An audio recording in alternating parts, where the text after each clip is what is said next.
Bismillahirrahmanirrahim. Assalamualaikum warahmatullahi wabarakatuh. Perkenalkan dulu, nama saya Muhammad Yunwa. Asal saya dari Kabupaten Ngawi. Saya utusan dari PC Ibnu Kabupaten Ngawi. Oke, di sini saya akan sedikit memaparkan tentang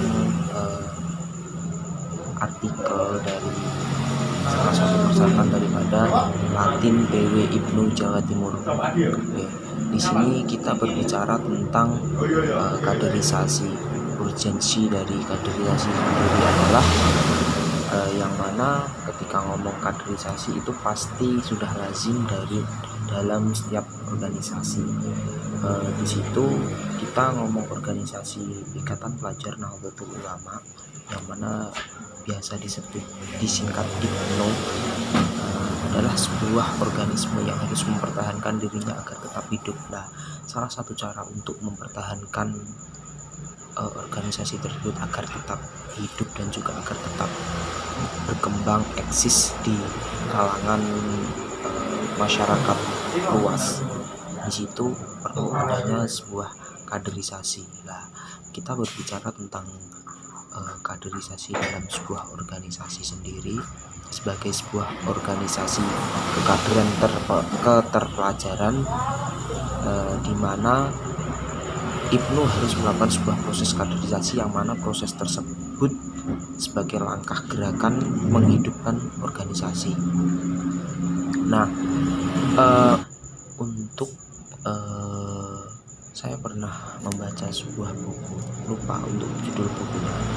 Kalau ngomong kaderisasi, Bung Hatta itu pernah bertutur kata mengenai kaderisasi. Kata Bung Hatta sendiri bahwa kaderisasi itu sama artinya dengan menanam bibit. Maksud dari menanam bibit itu sendiri adalah menanam calon generasi ataupun calon penerus pada masa depan organisasi.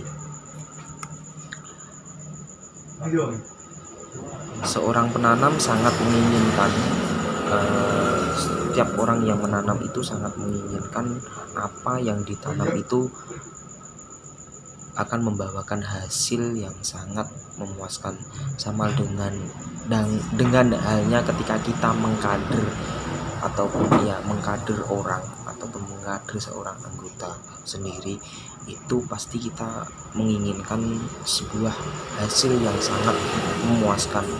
Terkhusus pada anggota itu sendiri, kita sangat ingin sekali bahwa ketika kita mengkader orang ataupun mengkader anggota sendiri, itu kita ingin pengkaderan kita sukses, yang mana kader yang dikader kita itu nantinya bisa meneruskan tonggak estafet perjuangan organisasi itu sendiri. Terus ketika kita berbicara tentang kaderisasi, bahwa kaderisasi sendiri itu adalah suatu hal yang sangat perlu diperhatikan, karena kaderisasi sendiri adalah hal yang sangat fundamentalis dalam sebuah organisasi. Kaderisasi adalah sebuah proses yang mana proses tersebut nantinya menciptakan generasi ataupun embrio yang nantinya bakal ataupun akan meneruskan estafet perjuangan organisasi itu sendiri. Maka dari itu, penanaman ideologisasi, intelektualitas, dan juga skill-skill yang mana nantinya itu sangat dibutuhkan untuk kebutuhan masa depan itu sangat perlu digencarkan ataupun ditanamkan mulai dari sejak dini. Nah, agar nantinya kader ataupun anggota yang kita kader itu bisa menjadi problem solver ataupun harapan untuk masa depan organisasi itu sendiri. Nah, untuk selanjutnya elemen dari kaderisasi sendiri terdapat dalam dua macam elemen, yang yaitu subjek dan juga objek kaderisasi. Subjek sendiri, kalau kita berbicara tentang subjek, adalah subjek itu orang yang melakukan pengkaderan atau orang yang mengkader. Kemudian untuk objek sendiri itu adalah orang yang dikader. Nah, dalam sebuah proses kaderisasi sendiri itu sangat perlu ngomong mengenai subjek dan juga objek, karena ngomong kaderisasi adalah pengkader dan juga siapa yang dikader tersebut. Jadi sangat perlu nantinya dalam proses kaderisasi sendiri ada dua pihak ataupun dua elemen tersebut.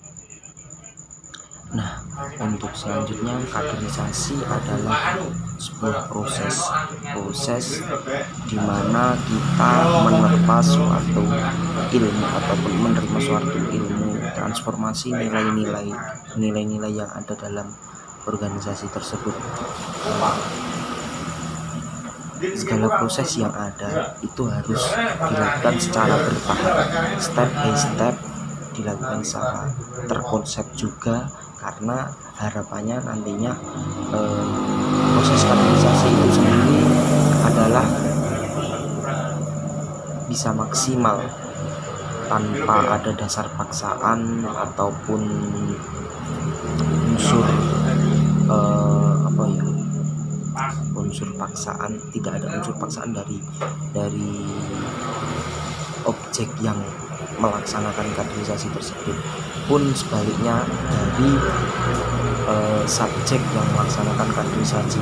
Jadi semisal nantinya kalau itu ada unsur paksaan dari pihak lain, ada intervensi dari pihak lain, maka nantinya yang menjadi hasil selanjutnya adalah tidak maksimalnya proses kaderisasi itu tersebut, karena tidak ada niat ataupun tidak ada greget giroh dari hati mereka sendiri. Terus kemudian selain berbicara tentang proses kaderisasi secara outputnya kaderisasi ataupun outcome-nya kaderisasi nantinya, kita berbicara tentang outcome kaderisasi ke depan.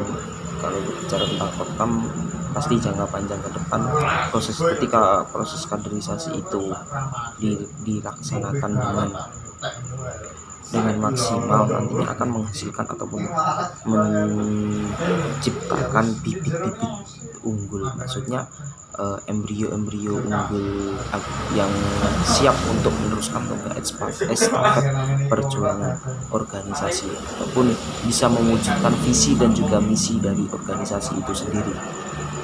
Nah, membentuk kader yang berkepribadian dengan seorang pemimpin demi meningkatkan kualitas organisasi dan diri anggota, itu adalah salah satu tujuan dari kaderisasi itu sendiri. Maka kemudian pentingnya memiliki komitmen terhadap ilmu pengetahuan yang telah didapat serta memiliki kemampuan teknis metodologis untuk mengembangkan organisasi. Kepemimpinan, kemandirian, dan kepedulian juga harus dikembangkan dalam sebuah proses pengkader. Maksudnya kemampuan tersebut itu sangat perlu dimiliki oleh seorang pengkader untuk diberikan kepada orang yang dikader ataupun objeknya.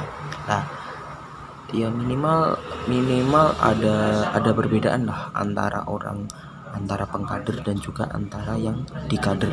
Itu minimal ada perbedaan satu tingkat, karena nantinya ngomong kaderisasi sendiri itu tanggung jawabnya lebih berat, dan juga output ataupun orang anggota yang dikader itu sendiri itu yang bakal nantinya untuk meneruskan estafet perjuangan organisasi itu sendiri. Dan untuk selanjutnya mungkin sangat juga dibutuhkan suatu perjuangan dan juga kerelaan ketika berproses. Namun segala proses tidak akan pernah mengkhianati hasil, dan juga apapun rintangan dan juga halangannya nantinya itu pasti ada hikmahnya. Maka kemudian seorang pengkader harus juga siap dan juga tanggap untuk menghadapi segala problem yang ada di kemudian hari, agar nantinya proses kaderisasi itu sendiri bisa berjalan sesuai dengan apa yang diharapkan oleh organisasi itu sendiri, dan kemudian perkembangan organisasi itu sendiri bisa lebih masif dan juga berkembang dalam kalangan luas, kalangan publik. Terus untuk selanjutnya mungkin cukup seperti itu apa yang saya sampaikan. Kurang lebihnya dari saya mohon maaf. Wallahul muwaffiq ila aqwamit thoriq. Wassalamualaikum warahmatullahi wabarakatuh. Terima kasih.